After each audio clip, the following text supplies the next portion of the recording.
데이 52 8. 혜성처럼 나타난 바울. 해외 갈라디아 교회 개척. 스테반 바울 등장 사건. 예루살렘 종교회의까지. 비결이 뭔지 아세요? 지도. 드디어 그 유명한 바울의 선교여행이 시작되었네요. 사실 저도 고등학교 막 졸업할 때 비로소 사도행전의 선교여행을 재미있게 읽기 시작했어요. 비결이 뭔지 아세요? 지도. 지도를 보지 않고 읽으면 엉킨 실타래. 지도를 보면서 위치를 찍어가며 여행로를 이어가면 와, 신천지가 열려요. 윽? 그놈의 2단 신천지는 아닙니다. 이제는 신천지 때문에 신천지란 말도 잘 못 써요. 자, 무슨 뜻이겠어요? 지도를 장장 보시라는 거예요.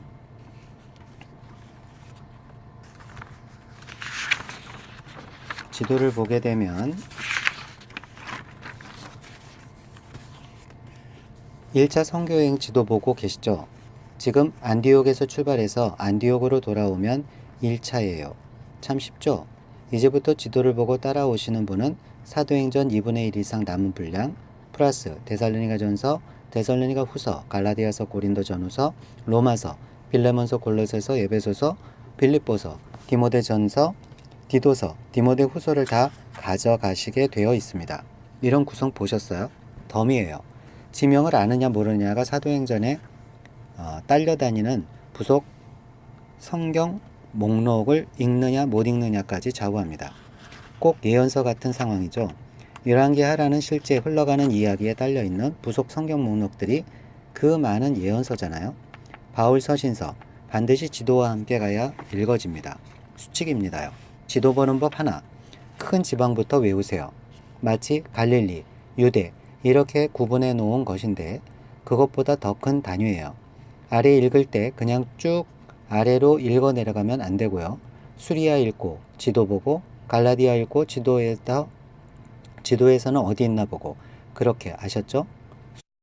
수리아, 갈라디아, 길리기아, 갈라디아, 갑바도기아, 본도, 밤빌리아, 마게도냐, 아시아, 달마디아.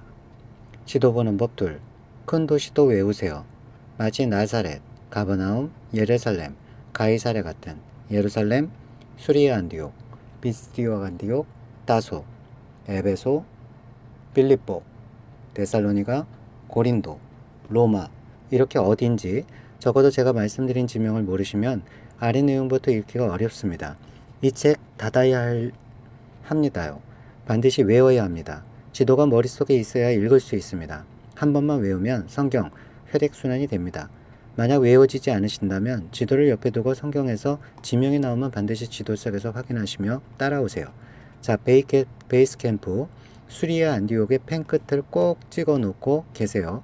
얼마나 중요하면 제가 이렇게까지 하겠습니까?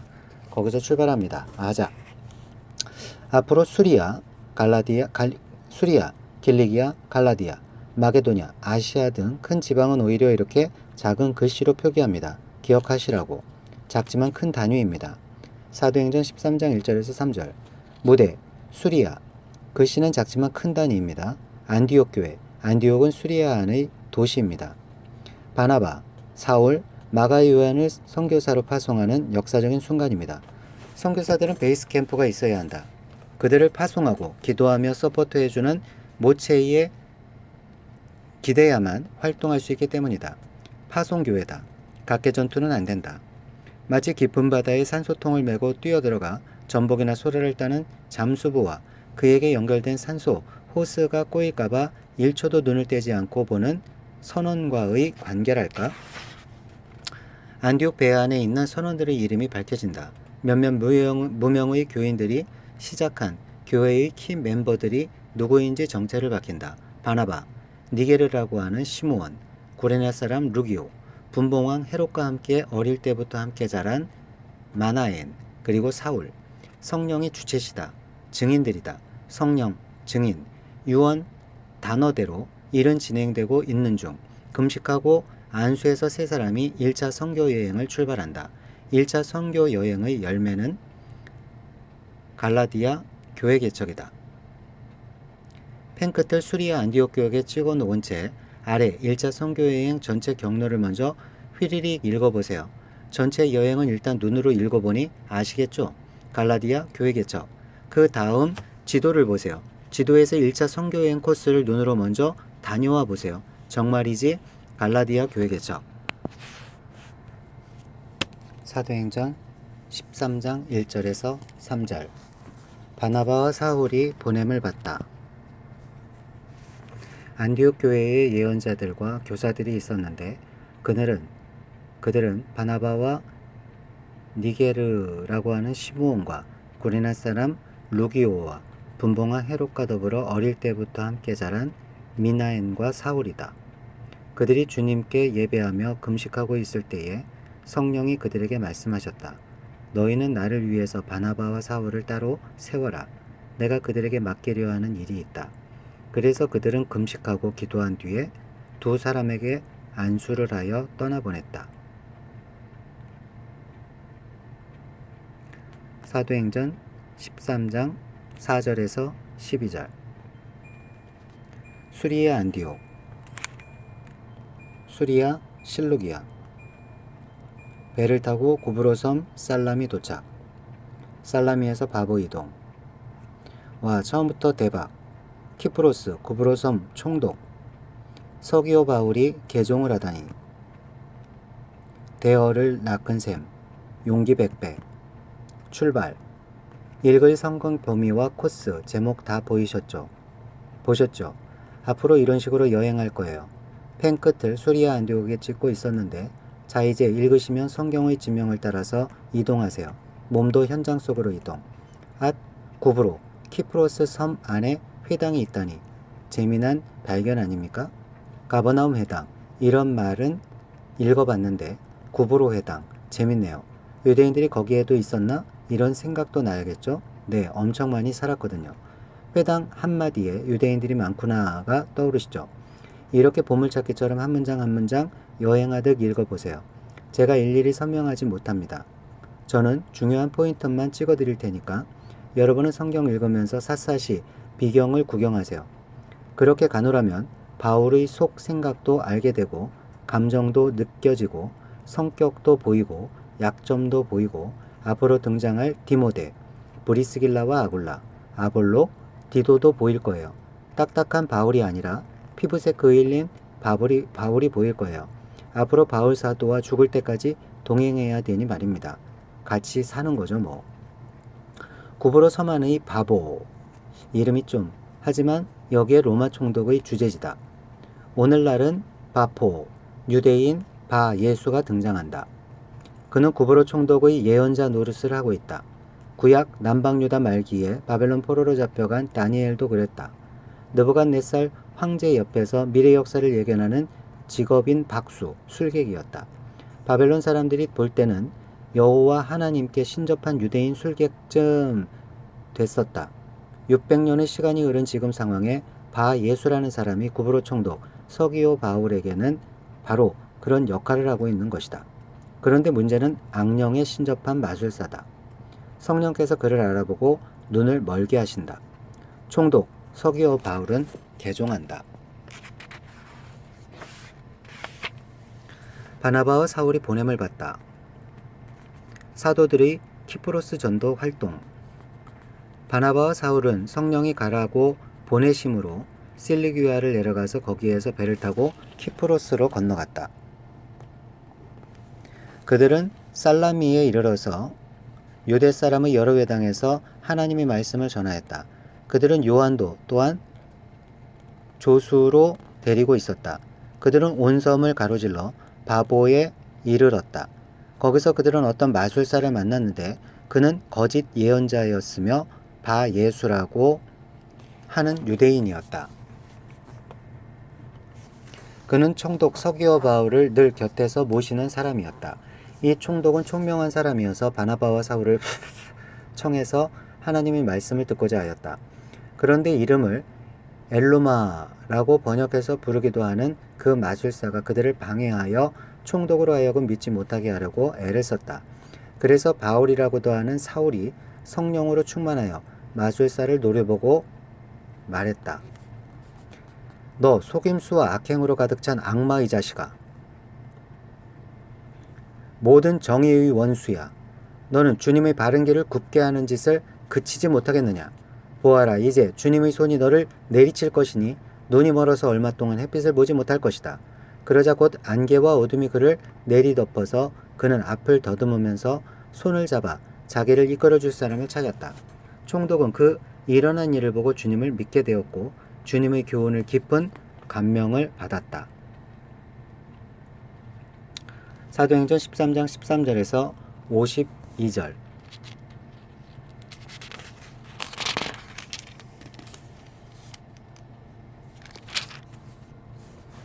배 타고 왜 구브로 섬을 떠나니까 밤빌리아 버가, 갈라디아, 비시디아 안디옥. 마가 요한이 초장에 중도 포기를 합니다. 할 수 없이 바나바와 바울만 계속 전진. 갈라디아 비시디아 안디옥에서 그 유명한 회당 선교를 하고 사울, 바울로 이름이 바뀝니다. 바로 이 시점부터 누가는 사울이라는 이름을 버리고 바울이라는 이름을 쓴답니다. 왜 하필 이땐가? 모르죠. 설명도 없이 이름이 바뀌네요. 이유를 생각하는 사람들은 아마 첫 열매, 구브로 총독의 이름이 서기오 바울이라서 자기도 유대식 이름 사울보다 로마식 이름 바울을 취하지 않았을까라고 말합니다만 확실하지는 않습니다. 여하튼 이제부터는 바울입니다. 이 본문에서는 두 가지만 기억하면 된다. 첫째, 마가 요한이 뜻밖에도 예루살렘으로 되돌아갔다는 것. 둘째, 비시디아 안디옥에서 큰 성과가 있었는데 그때 했던 바울의 회당 설교가 남아있다는 것. 마가가 왜 돌아갔는지 이유는 모른다. 그러나 분명한 것은 타당한 이유가 아닌데 맥없이 돌아갔다. 다음 2차 전도여행 때 바울과 사울이 크게 싸우고 갈라지게 하는 원인을 제공한다. 바나바는 또 데려가자고 하고 바울은 1차 때 바울과 바나바를 버리고 가버린 사람과는 동행할 수 없다고 의견이 나뉜 것. 어쨌든 이제는 1차 선교 여행을 하는 선교사들은 두 사람뿐이다. 이후 두 사람은 버가를 지나 비시디아 안디옥에 도착한다. 그런데 버가에서 비시디아를 가려면 엄청나게 높은 토로스 산맥을 넘어야 한다. 요즘도 여기를 넘어가려면 버스를 서너 시간 가야 한다. 깊고도 깊은 산이다. 이곳을 당시에 자동차도 없이 혹자는 마가 요한이 버가에서 배 타고 와 놓고는 이 산이 무서워서 돌아갔다고 추측하기도 한다. 원래 바나바의 교양 구브로만 가기로 하고 왔다가 대열을 낚는 바람에 신이 나서 으쌰으쌰 버가까지 왔다가 산맥이 무서우니까 포기했을 거라는 것. 아니면 배는 왜 타? 그런다.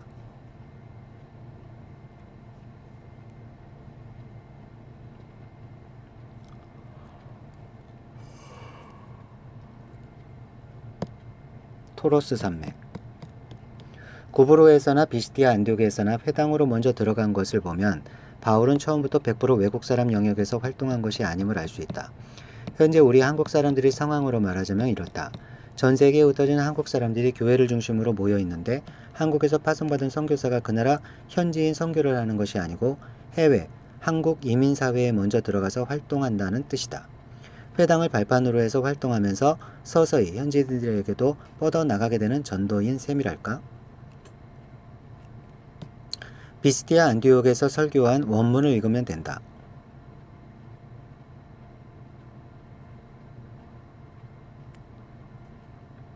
이 설교를 듣고 유대인들과 경건한 이방인 개종자들이 은혜를 받았다. 그 다음 안식일에도 온 성의 사람들이 몰려온다. 그러자 유대인들이 비시디아 안디옥의 지도층 인사들과 경건한 귀부인들을 선동해서 바울 일행을 내쫓아 버린다. 그러나 제자들은 많이 생겼다.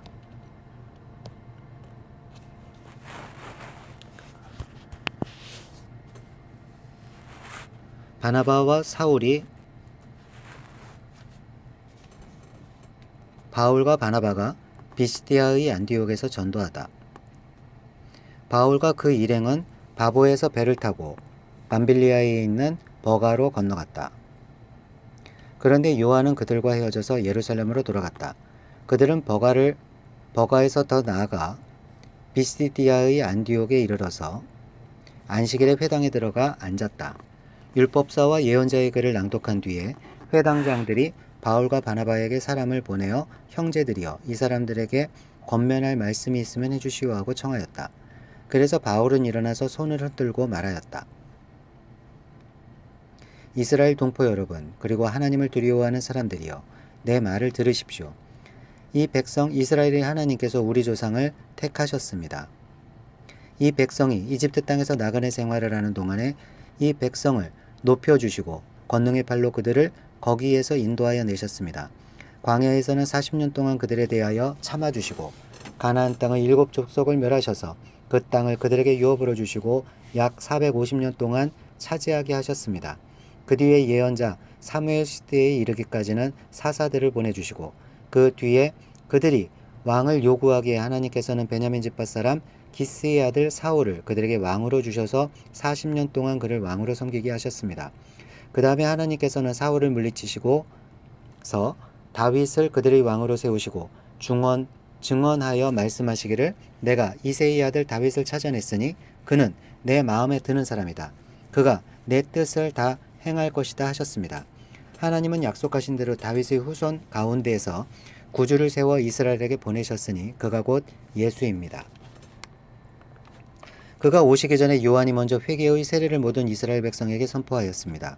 요한이 자기의 달려갈 길을 거의 다 갔을 때에 말하기를 여러분은 나를 누구로 생각하십니까? 나는 그리스도가 아닙니다. 그는 내 뒤에 오실 터인데 나는 그의 신발끈을 풀어드릴 자격도 없는 사람입니다 하였습니다. 아브라함의 자손인 동포 여러분, 그리고 여러분 가운데서 하나님을 두려워하는 사람들이여, 하나님께서 이 구원의 말씀을 우리에게 보내셨습니다. 그런데 예루살렘에 사는 사람들과 그들의 지도자들이 이 예수를 알지 못하고 안식일마다 읽는 예언자들의 말도 깨닫지 못해서 그를 정죄함으로써 예언자들의 말을 그대로 이루었습니다. 그들은 예수를 죽일 만한 아무런 까닭도 찾지 못하였지만 빌라도에게 강요하여 예수를 죽이게 하였습니다. 이와 같이 그를 가리켜 기록한 것을 다 행한 뒤에 그들은 예수의 시체를 나무에 내려다가 무덤에 두었습니다. 그러나 하나님께서 예수를 죽은 사람 가운데서 살리셨습니다. 그래서 예수는 자기와 함께 갈릴리에서 예루살렘으로 올라간 사람들에게 여러 날 동안 나타나 보이셨습니다. 이 사람들은 지금 백성에게 예수의 증인입니다.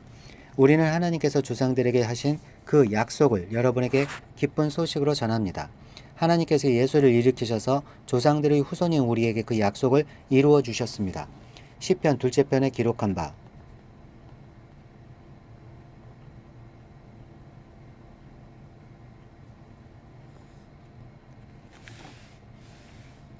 너는 내 아들이다. 오늘 내가 너를 낳았다. 한 것과 같습니다. 하나님께서 그를 죽은 사람들 가운데서 살리시고 다시는 썩지 않게 하셨는데 이렇게 미리 말씀하셨습니다.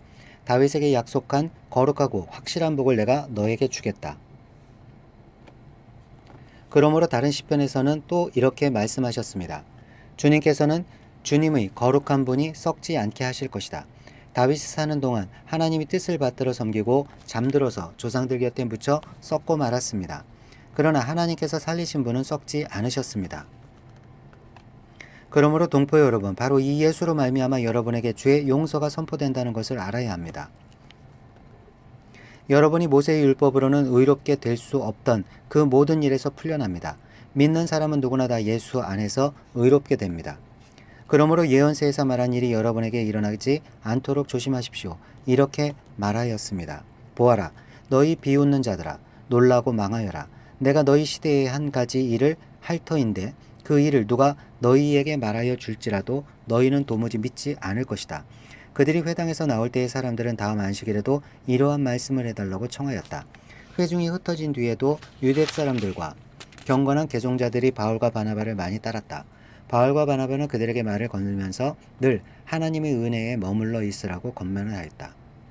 그 다음 안식일에는 온 동네 사람이 거의 다 하나님의 말씀을 들으려고 모여들었다. 유대 사람들이 그 무리를 보고 시기심에 가득 차서 바울과 바나바가 할 말을 반박하고 비방하였다. 그러나 바울과 바나바는 담대하게 말하였다. 우리는 하나님의 말씀을 당신들에게 먼저 전해야 하겠습니다. 그러나 지금 당신들이 그것을 배척하고 영원한 생명을 얻기에 합당하지 못한 사람으로 스스로 판정하므로 우리는 이제 이방 사람에게로 갑니다. 주님께서 우리에게 명하시기를 내가 너를 문민족의 빛으로 삼았으니 그것은 내가 땅끝까지 구원을 이루게 하려는 것이다 하셨습니다. 이방 사람들은 이 말을 듣고 기뻐하며 주님의 말씀을 찬양하였고 영원한 생명을 얻도록 정하신 사람은 모두 믿게 되었다. 이렇게 해서 주님의 말씀이 온 지방에 퍼져나갔다. 그러나 유대 사람들은 경건한 귀부인들과 그 성의 지도층들을 선동해서 바울과 바나바를 박해하게 하였고 그들을 그 지방에서 내쫓았다. 그래서 바울과 바나바는 그들에게 발의 먼지를 떨어버리고 이고니온으로 갔다. 제자들은 기쁨과 성령으로 가득 차 있었다. 비시디아 안디옥 회당 설교에 의해 여기 소위 비시디아 안디옥 회당 설교라고 불리는 설교는 매우 유명한 설교 샘플입니다. 이방에 거주하고 있는 유대인에게 먹히는 예수 설교란 이 질문에 대답을 주는 설교이기 때문입니다. 뿐만 아니라 바울의 숨은 실력을 엿볼 수 있는 설교이기 때문입니다. 무슨 뜻일까요? 그가 다메섹에서 예수님을 만난 이후 1차 선교여행을 하기 전까지 약 13년에서 14년 세월 동안 다메섹에서든 아라비아에서든 다소에서든 구약과 예수, 모세 오경과 예수를 연구하고 또 가르친 것이 분명합니다. 그런데 우리는 그 내용을 지금에 와서야 처음 듣습니다. 구약 학자로서 바리새인 중의 바리새인으로서 정통 유대주의 성향의 DNA를 100% 갖고 있는 사람으로서 대제사장과 바리새인 컬러와 다를 바 없는 사람으로서 예수 이해를 어떻게 했는지 보여주는 설교입니다. 누군가 한 사람은 유대주의 전문가로서 유대 우물 속에 있는 깊은 물을 퍼올려 그들이 믿고 있는 유다이즘과 지금 일어난 예수 사건을 비교 분석해야 하지 않겠습니까? 거창하게 얘기했습니다만 놀라운 것은 또 창출민수 삿삼 다윈 예수 죽음 부활 끝 이 설교였습니다. 아무리 가말리엘 학파의 학자라 해도 동일하다는 것입니다. 로마서를 써낸 칼날 같은 이성의 필치로 보면 보통 학자가 아닌데 실제로 유대인을 만났을 때 그 입에서 나온 설교는 역사를 타고 흘러오다가 다윗을 만나면 그의 예언 시편 2편 왕의 아들의 발에 입 맞추라 시편 16편 10편 썩음을 당치 않게를 예수의 죽음과 부활과 연결시킵니다. 대학자 바울의 설교나 어부 베드로 설교, 스데반의 설교는 결국 똑같은 설교입니다. 증인의 증언은 똑같을 수밖에 없었습니다. 사실 이 역사 설교, 성경 신학적 설교, 창출 민수 삿삼왕, 패턴은 이미 일찍이 에스겔 20장 5절에서 30절, 에스라, 느헤미야 9장 6절에서 37절 같은 선지자들도 즐겨 사용했습니다. 유대인들이 이미 해왔던 논증 방법이었습니다. 인정된 설교 형식입니다. 유대인들의 과거 역사는 그들의 삶이었고 존재였습니다. 성경 히스토리, 창출 민수 삿삼 다윈 예언은 그 다음 방향 예수 죽음 부활을 비켜갈 수 없었던 것입니다. 구약의 하나님 나라의 왕 모델 다윗의 자손 예수 그리스도의 족보라.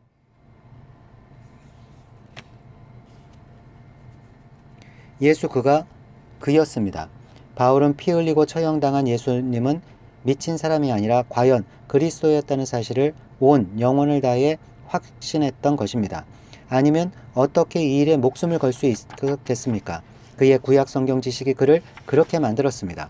또한 당시 구약 성경에 능한 학자 바울이 실제로 땅에 발을 딛고 사셨던 예수님을 깔보고 무시하고 핍박하다가 이렇게 예수님을 재해석하게 한 뇌가는 부활이었습니다.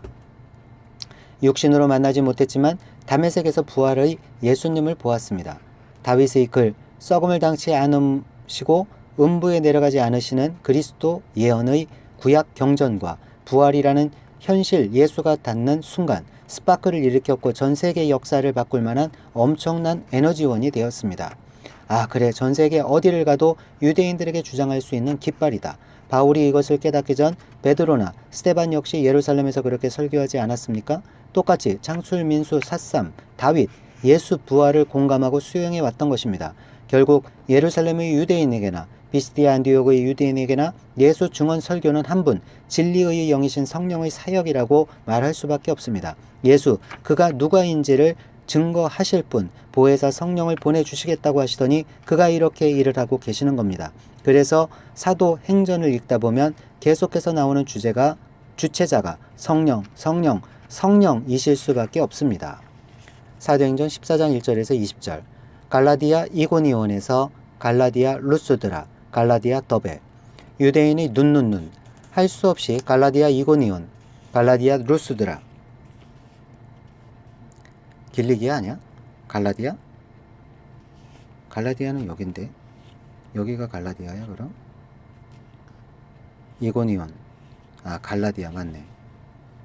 갈라디아, 이고니온, 루스드라, 더베. 이고니온, 루스드라, 더베. 이걸 이렇게 못 잡지?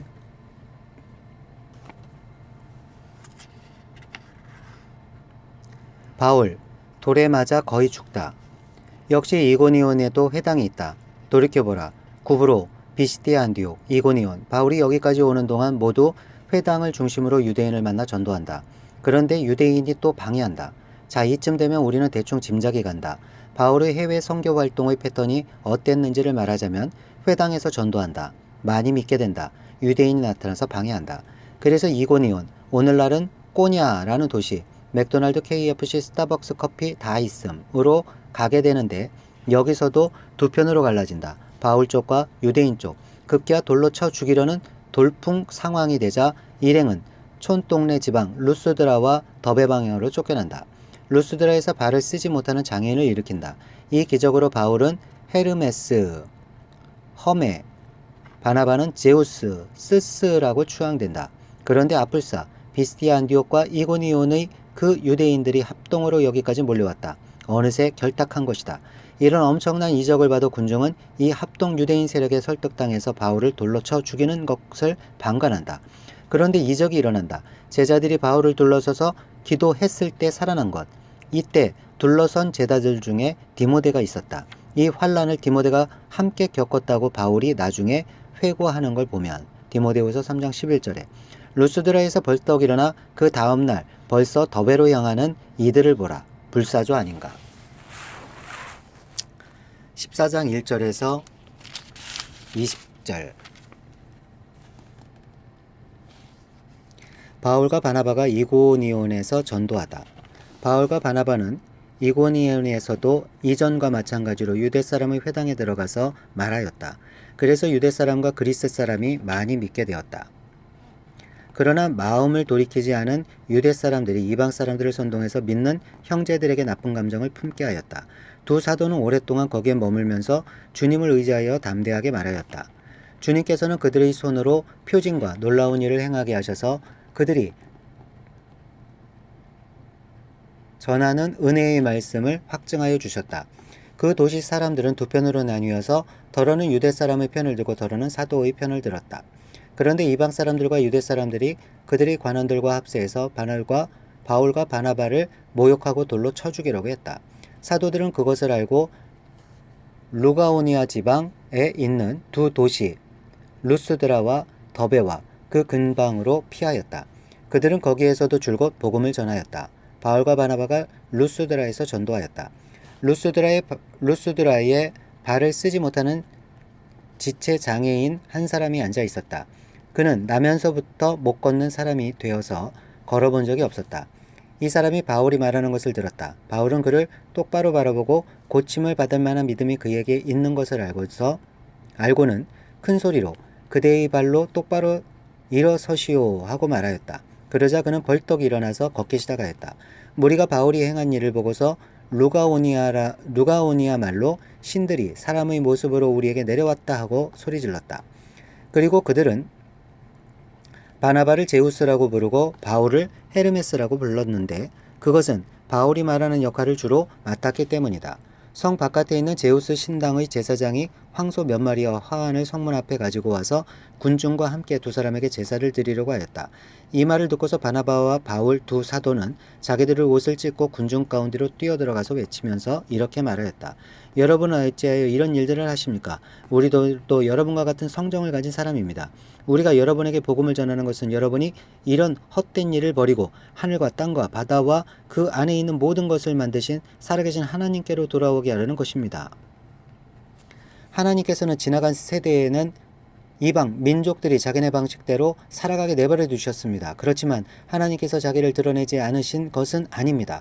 곧 하늘에서 비를 내려주시고 철을 따라 열매를 맺게 하시고 먹을거리를 주셔서 여러분의 마음을 기쁨으로 가득 채워주셨습니다. 두 사도는 이렇게 말하면서 군중이 자기들에게 제사하지 못하게 겨우 말렸다. 그런데 유대 사람들이 안디옥과 이고니온에서 거기로 몰려와서 군중을 설득하고 바울을 돌로 쳤다. 그들은 바울이 죽은 줄 알고 그를 성 밖으로 끌어냈다. 그러나 제자들이 바울을 둘러섰을 때에 그는 일어나서 성 안으로 들어갔다. 이튿날 그는 바나바와 함께 더베로 떠났다. 사도행전에도 눈이 여기서 우리는 바울 행적에도 예수 행적 때처럼 검은 주인공이 있음을 발견하게 됩니다. 앞에서 설명했듯 유대주의자들입니다. 대제사장과 바리새인들이 예수 행적 때 그토록 따라붙었던 스토커였던 것처럼 사도행전의 스토커들은 바울을 쫓아다닙니다. 마치 예수님을 쫓아다닌 일당들이 있었듯이 앞으로 바울이 가는 곳곳마다 이 유대 지도자들이 나타날 것임이 염두에 두십시오. 이 사람들은 사도행전에서는 특별한 명칭으로 말하지 않고 평범하게 그냥 유대인이라고 칭한다는 사실도 잊지 마십시오. 복음서에도 유대인이라는 표현이 있었듯이 앞으로 사도행전의 이 유대인들은 빌라도의 로마 세력을 빌려 예수를 핍박했던 것과 똑같은 수법을 씁니다. 관공서, 그 성의 지도 세력, 관원들, 천부장, 총독에 이르기까지 당시 권력자들에게 항소할 것임을 기억하십시오. 앞으로는 재판이 많이 일어난다는 것도 염두에 두셔야 합니다. 예수님은 재판 한 번에 마치셨지만 바울은 여러 번 법정에 서게 됩니다. 눈들이 바울 행적에 중대한 피해를 주는 존재들로 역시 또 등장한 것임은 반드시 짚고 넘어가야 해서 또 설명이 길어졌습니다.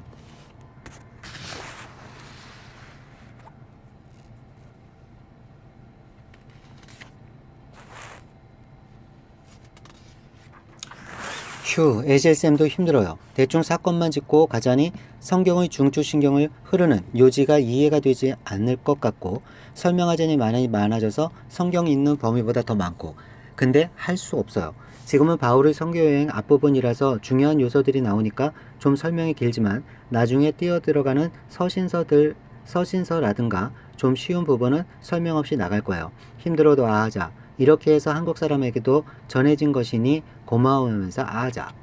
사도행전 14장 21절에서 23절 갈라디아 루스드라, 갈라디아 이고니온, 갈라디아 비스디아 안디옥. 전도도 갈라디아 사람들 중 장로를 세워서 조직교회로 단도리해 놓으려고 죽음을 불사하고 다시 왔던 길로 역진을 한다. 갈라디아 교회 탄생. 간단한 본문이지만 중요하다. 바울은 공동체로서의 하나님의 나라, 조직교회의 의미를 알았기 때문에 만신창이가 된 몸을 이끌고 다시 죽음의 불길 속으로 뛰어든다. 바로 얼마 전에 유대인 조직 폭력배들처럼 달려들어 자기를 죽이려 했던 사람들이 살고 있는 바로 그곳으로 마치 예수님을 죽이려 하는 무리들이 예루살렘으로 다시 들어가는 예수님의 모습과 같다. 아, 멋있지 않은가? 그의 선교 여행의 목표는 교회 개척이었다. 그리고 장로, 리더를 세우는 것이었다. 하나님의 나라, 교회, 사고공서에서 예수님께서 말씀하신 교회의 의미 얼마나 중요했던가. 기독론, 교회론, 종말론. 아, 우리 한국교회, 조직교회는 모두 예수님의 증인이 되는 진리를 소유한 교회가 되기를 우리 모두 힘씁시다요. 바울은 돌맞은 상처가 아물지 않은 그 몸으로 안수하여 장로들을 세운다. 죽음의 불길 속으로 들어와서 세워진 교회, 갈라디아 교회이다. 바나바와 바울의 1차 선교 여행의 열매다.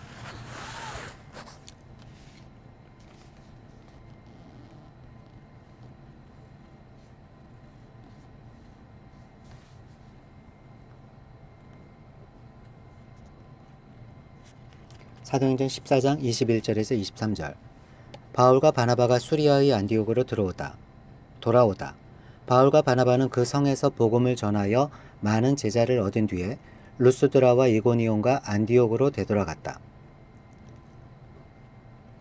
그들은 제자들의 마음을 굳세게 해주고 믿음을 지키라고 권하였다. 그리고 또 이렇게 말하였다. 우리가 하나님 나라에 들어가려면 반드시 많은 환난을 겪어야 합니다. 그리고 그들을 위해서 각 교회에서 장로들을 임명한 뒤에 금식을 하면서 기도하고 그들이 믿게 된 주님께 그들을 맡겼다. 사도행전 14장 24절에서 28절 밤빌리아 버가, 아탈리아, 배 타고 왜 바다가 나오니까 수리아 안디옥, 토로스 단맥 넘어 밤빌리아 버가, 아탈리아에서 배 타고 수리아 안디옥으로 1차 선교 여행을 끝난다. 다시 토로스 단맥, 이고니온, 루스드라에서 밤빌리아, 더베,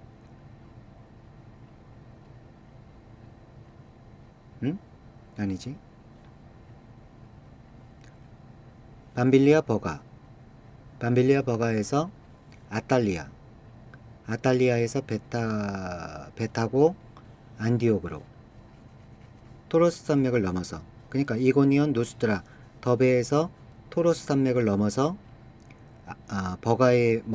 버가에서 아탈리아로. 아탈리아에서 배를 타고 수리아 안디옥으로. 이제는 고홈 수리아 안디옥으로 되돌아오는 길이다.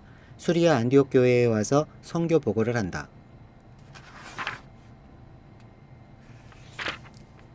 1차 선교여행 끝내고 와보니 수리아 안디옥 교회는 아수라장이다. 1차 선교여행 끝. 어땠어요? 재미있었죠?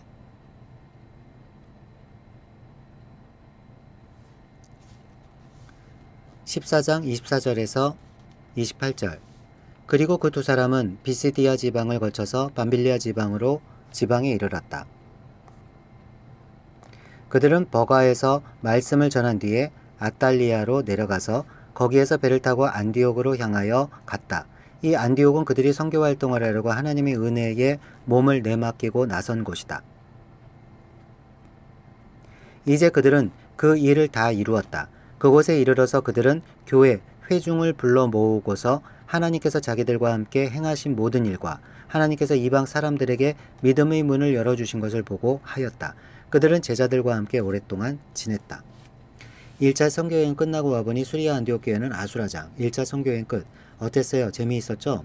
여행 속으로 함께 들어가야 사도행전은 읽어지기 시작한답니다. 얼마나 흥분하면서 선교 보고를 했겠습니까? 상상되시죠? 구부러 총독이 회심한 데어 낚은 이야기. 또 발을 못 쓰는 장애인을 벌떡 일으킨 것. 무엇보다 바울이 돌에 맞아 죽을 뻔했던 사건. 다 보고했을 거예요. 아마 성경에 써있지 않은 따끈따끈한 실제의 얘기들이 많이 있었을 겁니다. 무엇보다 예수님을 끝까지 추적했던 바리새파 세력, 그 유대 전통의 사람들이 해외에도 엄청나게 조직을 이루고 살고 있다는 사실을 알았습니다. 우리가 신구약 중간시대를 공부하면서 그려놨던 지도 생각나시죠? 디아스포라로 흩어져 살고 있었던 그들이 과연 예수를 메시아로 받아들이느냐 아니느냐가 우선 관건이라는 것도 알아냈습니다. 이것은 예루살렘 중앙 본부에서도 별 다를 바 없는 이슈입니다. 바울 역시 그런 사람이었잖아요. 유대 전통 세력들은 이미 굳어져 있습니다.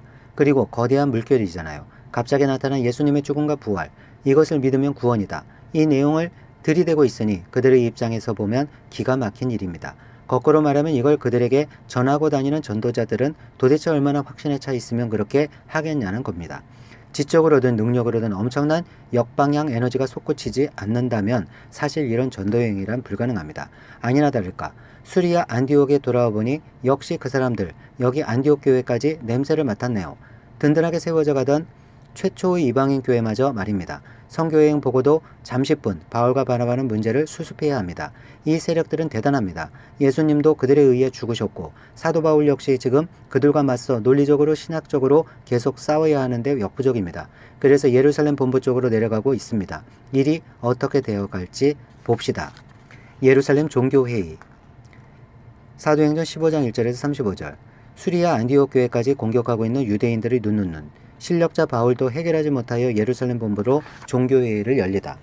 당시 유대인들의 반대가 얼마나 거셌는지 알 수 있는 대목이다. 구약의 정통성을 잇는 에스라 공동체 정신의 유대교가 갑자기 예수님을 만나고 경련을 일으킨다. 예수 사건은 일어났고 죽으시고 부활했다. 이 사건이 400년의 공백을 깨고 구약의 흐름과 접목한다는 것은 역사와 문화를 구선하지 않고 사는 그들에게 충격이었다. 어쩌면 바울은 지금 온몸으로 이 거대한 유대교와 싸우고 있다. 유대교, 구약 역사가 진정한 유대교 진리가 되려면 예수님을 어떻게 수용하느냐가 관건이다. 하긴 바울 자신에게도 얼마나 통증이었는가. 바울부터도 예수님을 받아들일 때 진통이 심했었다. 예수 사건 이후 교회 공동체와 유대 공동체의 충돌은 심각했다. 바울은 정통성의 상징인 베드로, 요한 등 거물국 사도들이 있는 예루살렘 교회에서 적법한 과정을 거친 공문서가 필요하다고 생각한 것 같다. 그 과정을 아래와 같이 이해하고 나서 성경 본문을 읽어보자. 수리아 안디옥 교회를 공격한 유대인들. 우리 유대에서 온 사람들인데 할례 받지 않으면 구원받지 못한다. 그들과 적지 않은 충돌이 일어나지만 해결이 안 된다. 예루살렘으로 가서 공적으로 해결하자. 바나바와 바울 예루살렘으로 이동. 예루살렘을 올라가는 길에 베니게 사마리아 교회에서 1차 선교 여행을 간증을 한다. 사마리아 교회는 이미 빌립, 베드로, 요한에 의해서 개척되고 발전하고 있음을 기억할 것이다. 바로 그 교회들에게 내려오면서 간증을 했다. 수리아 안디옥에서 예루살렘은 꽤 되는 거리다. 중간 지점인 두로와 시돈, 베니게 지역, 레바논도 지나고 사마리아도 지나고 이런 거리감을 갖고 있어야 한다. 수리아 안디옥에서 예루살렘, 수리아 안디옥으로 이동. 종교회의 참석차 안디옥 예루살렘으로 이동한다. 총회 회의 끝난 후 예루살렘에서 안디옥으로 다시 이동을 한다. 예루살렘 총회. 예루살렘 리더들에게 환영을 받는다. 바울과 바나바. 긴장하면서도 들떠있겠죠. 1차 선교여행 결과를 보고한다. 만나서 그동안 있었던 일을 모두 나누고 식사 대접을 받고 상상대조. 반대 세력의 반론이 제기가 됩니다. 드디어 반대 세력 등장. 이분들도 사실 이해가 된다. 모세를 버릴 수야 없지 않은가. 총회에서 많은 논의가 오고 간다. 그런데 베드로가 고넬료 사건을 증거자료로 제시하고 야고보는 구약 성경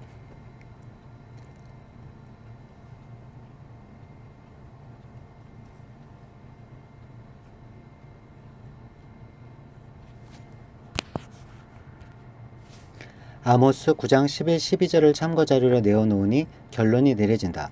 결론. 유대인도 주 예수님의 은혜로 구원을 얻고 이방인도 똑같이 예수님으로 구원을 얻는다. 우리도 지키지 못하는 율법을 왜 이방인에게 지키라고 해야 하는가? 아모스 9장 11, 12절을 한번 예루살렘 총회 결과를 안디옥 교회에 통보한다. 공문서 편지가 정리가 된다.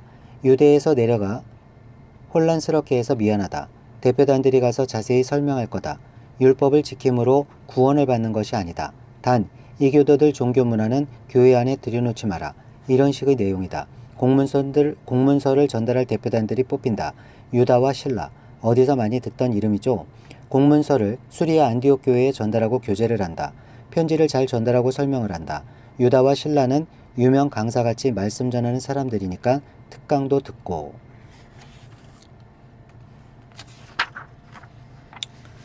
사도행전 15장 1절에서 35절.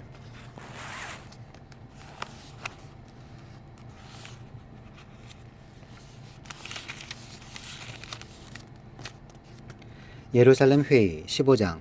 몇몇 사람이 유대에서 내려와서 이렇게 신도들을 가르쳤다. 여러분, 이 모세의 관례대로 할례를 받지 않으면 구원을 얻을 수 없습니다. 그래서 바울과 바나바 두 사람과 그들 사이에 적지 않은 충돌과 논쟁이 벌어졌다. 드디어 안디옥 교회는 이 문제로 바울과 바나바와 신도들 가운데 몇 사람을 예루살렘으로 올라가게 해서 사도들과 장로들을 찾아보게 하였다. 그들은 교회의 전송을 받고 떠나서 페니키아와 사마리아를 거쳐 가면서 이방 사람들이 회개한 일을 이야기하였다.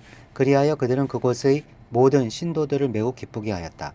예루살렘에 이르러서 그들은 교회와 사도들과 장로들에게 환영을 받고 하나님께서 그들과 함께 행하신 일들을 모두 보고하였다. 그런데 바리새파에 속하였다가 신도가 된 사람 몇이 일어나서 이방 사람들에게도 할례를 행하고 모세의 율법을 지키도록 명하여야 합니다 하고 말하였다. 사도들과 장로들이 이 문제를 다루려고 모였다. 많은 논쟁을 한 뒤에 베드로가 일어나서 그들에게 말하였다. 형제 여러분, 여러분이 아시는 대로 하나님께서 일찍이 여러분 가운데서 나를 택하셔서 이방 사람들도 내가 전하는 복음의 말씀을 듣고 믿게 하셨습니다.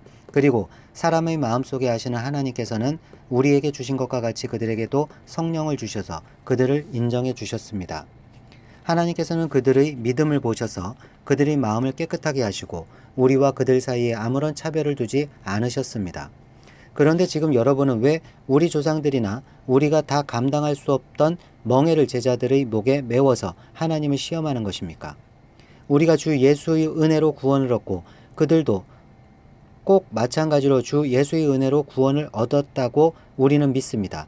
그러자 온 회중은 조용해졌다. 그리고 그들은 바나바와 바울이 하나님께서 자기들을 통하여 이방 사람들 가운데 행하신 온갖 표징과 놀라운 일을 보고하는 것을 들었다. 바나바와 바울이 말을 마친 뒤에 야고보가 대답하였다. 형제 여러분, 내 말을 들어보십시오. 하나님께서 이방 사람들을 돌아보셔서 그들 가운데서 자기 이름을 위하여 처음으로 한 백성을 택하신 경위를 시므온이 이야기하였습니다. 예언자들의 말도 이것과 일치합니다. 예언서에 이렇게 기록되어 있습니다. 이 뒤에 내가 다시 돌아와서 무너진 다윗의 집을 다시 짓겠으니 허물어진 곳을 다시 고치고 그 집을 바로 세우겠다. 그래서 남은 사람이 나 주를 찾고 내 백성이라는 이름을 받은 모든 이방 사람이 나 주를 찾게 하겠다. 이것은 주님의 말씀이니 주님은 옛부터 이 모든 일을 알게 해주시는 분이시다.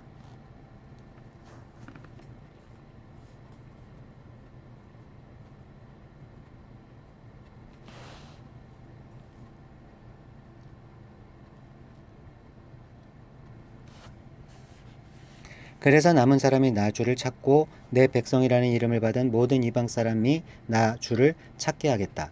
이것은 주님의 말씀이니 주님은 옛부터 이 모든 일을 알게 해주시는 분이시다. 그러므로 내 판단으로는 하나님께로 돌아오는 이방 사람들을 괴롭히지 말고 다만 그들에게 편지를 보내서 우상에게 바친 더러운 음식과 음행과 목매어 죽인 것과 피를 멀리하라고 하는 것이 좋겠습니다.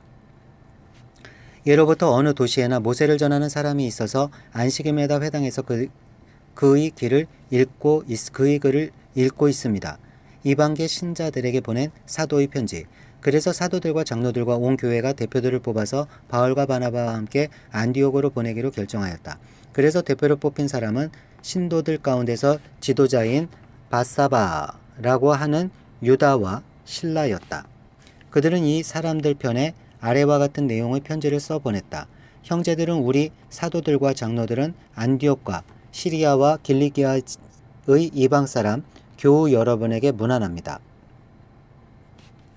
그런데 우리 가운데 몇몇 사람이 여러분에게서 가서 우리가 시키지 않은 여러 가지 말로 여러분을 혼란에 빠뜨리고 여러분의 마음을 어지럽게 하였다는 소식을 들었습니다. 그래서 우리는 몇 사람을 뽑아서 사랑하는 바나바와 바울과 함께 여러분에게 보내기로 만장일치로 결정하였습니다. 바나바와 바울은 우리 주 예수 그리스도의 이름을 위하여 자기 목숨을 내놓은 사람들입니다. 또 우리가 유다와 실라를 보내니 그들이 이 일을 직접 말로 전할 것입니다. 성령과 우리는 꼭 필요한 다음 몇 가지밖에는 더 이상 아무 무거운 짐도 여러분에게 지우지 않기로 하였습니다. 여러분은 우상에게 바친 제물과 피와 목매어 죽인 것과 음행을 멀리하여야 합니다. 여러분이 이런 것을 삼가면 여러분은 잘 행한다고 하겠습니다. 안녕히 계십시오. 그들은 전송을 받고 안디옥을 내려가서 회중을 다 모아놓고 그 편지를 전하여 주었다. 회중은 편지를 읽고 그 겉면을 기쁘게 받아들였다. 유다와 실라도 예언자이므로 여러 말로 신도들을 격려하고 굳세게 하여 주었다. 그들은 거기서 얼마 동안 지낸 뒤에 신도들에게서 평안히 가라는 전송을 받고서 자기들을 보낸 사람들에게로 돌아갔다. 34절 없음. 35절. 그러나 바울과 바나바는 안디옥에 머물러 있으면서 다른 여러 사람과 함께 주님의 말씀을 가르치고 전하였다. 바울과 바나바가 갈라서다. 며칠 뒤에 바울이 바나바에게 말하였다. 우리가 주님의 말씀을 전파한 여러 도시로 신도들을 다시 찾아가서 그들이 어떻게 지내고 있는지 살펴봅시다. 그런데 바나바는 마가라는 요한도 데리고 가려고 하였다. 그러나 바울은 밤빌리아에서 자기들을 버리고 함께 일하러 가지 않은 그 사람을 데리고 가는 것을 좋게 여기지 않았다. 그래서 그들은 심하게 다툰 끝에 서로 갈라서고 말았다. 바나바는 마가를 데리고 배를 타고 키프로스로 떠나갔다. 그러나 바울은 실라를 택하고 신도들로부터 주님의 은혜가 함께하기를 바라는 인사를 받고서 길을 떠났다.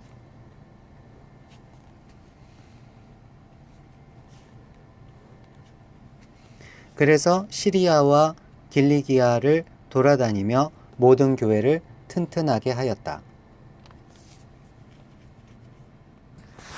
사도행전은 효자체, 다행이죠? 잘 해결된 것 같죠? 이런 일들이 왜 중요할까요?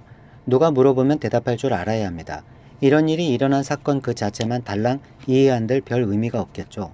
우리가 구약을 읽을 때 예언서에 써 있는 토픽 중 아주 중요한 것이 이방인, 열방, 모든 민족과 같은 단어들이었어요. 여기다가 그 참고자료 예언서 성경 구절을 다 쓰고 싶지만 여러분이 딱딱해 할까봐 참아요. 구약 성경이 시작될 때도 세계가 무대였습니다. 창세기 12장에서 이스라엘이라는 나라가 시작되는 이유도 너로 인하여 모든 민족이 복을 얻기 위해서였습니다. 구약의 끝도 제국이라는 세계 속에서 생긴 일입니다. 그리고 신구약 중간 시대를 지나 지금 로마 시대에 와 있습니다. 그렇다면 이 종교 회의의 방향도 세계, 열방, 국제 무대여야 한다는 것, 마땅한 결과입니다. 이런 의미에서 볼 때 사도행전이라는 책은 창세기에서 흘러내려오는 일련의 주제를 완성시키는 책입니다. 목적도 없이 하나님께서 이 책을 1600년 동안이나 쓰고 계신 것이 아니기 때문입니다. 과연 창세기 12장의 하나님의 꿈이 이루어질까? 사실 이것을 놓쳐서는 안 됩니다. 그렇습니다. 사도행전이 드디어 열방을 향하니 성경 목록 중 효자책입니다요. 하나님의 열방의 소원을 이루어주는 성경책, 사도행전, 얼마나 착한 목록입니까? 이 과정 중에 주인공 바울이 열방의 사람이요, 이 종교 회의가 열방을 끌어안는 아주 중요한 회의였던 것입니다. 이 예루살렘 종교회의를 시작으로 교회사 속에 수많은 종교회의, 니케아 종교회의, 에베소 종교회의, 키르타고 종교회의 등등들이 앞으로 일어납니다. 구약에서는 우림과 둠밈으로, 때로는 제비 뽑기로, 때로는 꿈으로 뜻을 나타내셨던 하나님이 회의를 통해 당신의 뜻을 나타내 보이기도 한 것입니다. 하나님이 섭리죠. 최초의 종교회의가 끝나자 바나바와 바울은 공문서 전달위원 유다와 실라와 함께 다시 안디옥으로 올라갑니다요. 이 실라 누군지 아시죠? 바로 2차 선교여행 때 같이 가는 멤버죠. 종교회의 공문서 전달위원이었다는 거 아닙니까? 예루살렘에서 출발해서 멀리 수리아까지 다시 올라갑니다. 요즘은 하다못해 커피를 마셔도 바디감을 운운하는 세상인데 거리감을 좀 가져보세요. 자동차도 비행기도 없고 있어봤자 나귀 아니면 마차 정도 거의 걸어서 가야 하는데 이분들은 이런 여행길을 가고 있고 우리는 그것을 읽을 뿐인데 좀 성의껏 읽읍시다요. 아멘. 성경막 나눔터. 깨어지고 부서진 자리, 깨닫고 돌아선 자리, 다메섹 도상, 사울이 바울이 되는 그 지점, 당신의 다메섹 도상을 나눠보자. 그 후 그 기적의 현장에만 머물러 있는 것은 건강한 믿음일까? 바울의 경우 아라비아 3년, 다소의 10년이 있었다. 특별한 연구 과정이요 훈련 과정이었다. 당신은 다메섹 도상, 아라비아 3년, 다소의 10년이 있는가? 우리는 창조주의인 마인드를 가진 사람들이 세계 역사를 바꿔놓은 이야기를 읽었다. 수리아 안디옥 교회 설립자들이다. 스스로의 생각과 패러다임의 경계선을 파괴한 멋진 사람들. 당신은 어떤가? 당신이라는 울타리 범주에 죽도록 머물러 있고 싶은가? 아니면 늘 깨는 게 재미있는가? 바나바는 사람을 세워 쓸 줄 아는 사람이다. 편한 것으로 말하자면 그저 혼자 하는 것이 가장 마음 편하다. 그러나 바나바의 동역은 자신의 한계를 인정하고 서로의 은사를 존중할 뿐 아니라 다음 단계를 바라보는 거시적 안목이 있었기 때문에 가능했을 것이다. 당신에게는 이런 인사 능력이 있는가? 야고보는 순교했다. 가장 확실한 당신의 미래는 죽음이다. 어떤 죽음이면 좋을지 설교해 보았는가? 교회는 생명체이다. 그래서 그런지 끊임없이 홍역을 앓는다. 수많은 문제들에 직면할 때마다 성경적 원리에 따라 바르게 판단하고 기준을 제시해야 한다. 이것은 교회가 해야 할 아주 중요한 직무이다. 이런 일을 위해 예루살렘 총회 같은 소위 상회, 노회, 대회, 총회가 존재하기도 한다. 그러므로 상회에 앉아 계신 분들의 역할은 무섭도록 중요하다. 한국 매스컴에 오르내리기도 하는 이런 분들을 위해서도 진심으로 기도해 본 일이 있는가?